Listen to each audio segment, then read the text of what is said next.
19 February 2025 रोजी बत्तुल व सिद्धराम नेत्रे प्रशाला कुंभारी या दोन्ही प्रशालेच्या वतीने शिवजयंती उत्साहात साजरी करण्यात आली। त्यात प्रमुख पाहुणे म्हणून गुजताई परुळेकर नगरचे चेअरमन कॉम्रेड फातिमा बेग यांच्या हस्ते पुष्पहार घालून शिवाजी महाराजांना अभिवादन करण्यात आले। त्यानंतर छत्रपती शिवाजी महाराज यांच्या मूर्तीचे पूजन कॉम्रेड अफसाना बेग तसेच शाळेतील मुख्याध्यापिका चैताली जुगदार, निलिमा भांगे यांच्या हस्ते करण्यात आले। यावेळी मंचावर कॉम्रेड फातिमा बेग महिला आणि सामाजिक बहुउद्देशीय संस्थेमार्फत शाळेस शिवाजी महाराज यांच्या जीवनावरील आधारित 71 पुस्तकांचे संच भेट देण्यात आले। तसेच शिवाजी महाराज यांचे फोटो भेट देऊन शुभेच्छा देण्यात आल्या। शाळेतील 48 शिक्षक व शिक्षकांना लाल नारंगी कलरचे फेटे बांधून गौरवण्यात आले। संस्थेमार्फत सर्वांचे सत्कार करण्यात आले। त्यानंतर विद्यार्थ्यांची भाषणे झाली आणि सांस्कृतिक कार्यक्रमाचे देखील आयोजन करण्यात आले होते। यावेळी संस्थेच्या अध्यक्षा प्रमुख वक्ते म्हणून लाभलेल्या कॉम्रेड अफसाना बेग यांनी आपल्या अध्यक्ष भाषणात शिवाजी महाराज हे केवळ व्यक्तिमत्व नसून एक विचारधारा आणि जगण्याचे तत्वज्ञान आहे। त्यांचा हा जयघोष टिकवण्याची जबाबदारी ही आजच्या तरुण पिढीची आहे हे मात्र निश्चित असे विचार त्यांनी व्यक्त केले। यावेळी व्यासपीठावर उपस्थित मान्यवर चेअरमन गुजताई परुळेकर नगरचे कॉम्रेड फातिमा बेग प्रमुख पाहुणे म्हणून तसेच कॉम्रेड फातिमा बेग महिला आणि बहुउद्देशीय विडी घरकुल सोसायटी संस्थेच्या अध्यक्षा अफसाना बेग, सचिव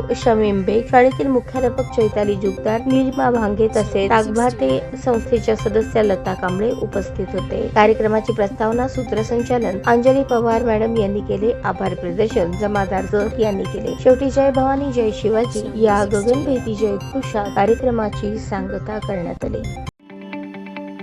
ताज्या बातम्या पाहण्यासाठी प्राईम महाराष्ट्र न्यूज चॅनलला सबस्क्राईब करा।